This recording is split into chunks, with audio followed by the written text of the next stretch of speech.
Calcium iron ரிச்சான ராகி களி, அதுக்கப்புறமா சிக்கன் குழம்பு எப்படி பண்ணுறதுன்னு பார்க்கலாம். இது கொங்கு நாடு கிராமத்தில பண்ணுவாங்க. அது மட்டும் இல்லாம, கர்நாடகால ரொம்ப ஃபேமஸா இருக்கிறது ராகி முத்தே அப்படின்னு சொல்லிட்டு, எப்படி பண்ணுறதுன்னு பார்க்கலாம். இதுக்கு 4 கப் தண்ணி எடுத்துக்கலாம். ஒரு அடிகனமான பாத்திரத்தில எடுத்துக்கங்க. உப்பு தேவையான அளவு போட்டுட்டு 2 கப் ராகி மாவு போட்டுக்கலாம். இந்த ராகி மாவு போட்டுட்டு, நீங்க லோ மீடியம் ஃப்ளேம் வச்சுட்டு நல்லா மிக்ஸ் பண்ணணும். இப்படி அந்த மிக்ஸ் பண்ணும்போது, அந்த கட்டிகள்லாம் உடைஞ்சு நல்லா ஸ்மூத்தா வரும்.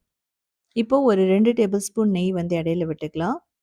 இடையில விட்டுட்டு திரும்ப மிக்ஸ் பண்ணணும். ஒரு 5 நிமிஷம் மீடியம் ஃப்ளேம்ல வச்சுட்டு மிக்ஸ் பண்ணும்போது, நல்லா வந்து மிக்ஸ் ஆயி, கட்டியெல்லாம் உடைஞ்சு ஸ்மூத்தா வந்து குக் ஆகி வந்துரும். ஒரு ஹல்வா மாதிரி இருக்கும். இத மூடி 5 நிமிஷம் அப்படியே வச்சுருங்க. இப்போ வந்து பார்த்தீங்கன்னா, ஒரு கரண்டியில எடுத்துட்டு, நம்ம அப்படியே ஷேப் பண்ணிக்கலாம். கரண்டியில எடுக்கும்போது கொஞ்சம் தண்ணிய தொட்டுட்டு எடுங்க. இதுக்கு வந்து சிக்கன் குழம்பு அப்படிங்கிறது ரொம்ப சிம்பிள் தான். கொத்தமல்லி, ஜீரகம், மிளகு, ஃபெனல், அதுக்கப்புறம் ஸ்பைசஸ், கசகசா, முந்திரி, அதுக்கப்புறமா கொஞ்சமா மிளகாய், கருவேப்பிலை, பூண்டு, இஞ்சி, சின்ன வெங்காயம் இதெல்லாம் போட்டு தேங்காய் கொஞ்சம் போட்டுக்கலாம். உப்பு தேவையான அளவு போட்டு நல்லா ரோஸ்ட் பண்ணிட்டு, நம்ம ஒரு பேஸ்ட் மாதிரி அரைச்சு எடுத்துக்கலாம்.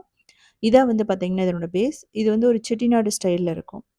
குக்கர்ல எண்ணெய் போட்டுட்டு கொஞ்சம் கடுகு, சோம்பு, தேவையான வெங்காயம், பச்சை மிளகாய், கருவேப்பிலைலாம் போட்டுக்கலாம். தக்காளி ஒரு 2 தக்காளி.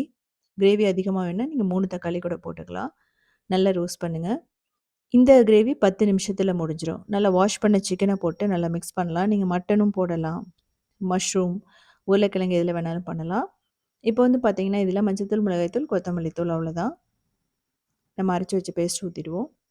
ஊத்திட்டு தேவையான அளவு தண்ணி. நல்லா மிக்ஸ் பண்ணுங்க. மிக்ஸ் பண்ணிட்டு மூடி ஒரு 4 விசில் மீடியம் ஃப்ளேம் வச்சீங்கன்னா, சூப்பரா ரெடி ஆயிடும். இது வந்து கொஞ்சம் தண்ணி மாதிரி தான் இருக்கணும். களிக்கு அதான் வந்து ரொம்ப நல்லது.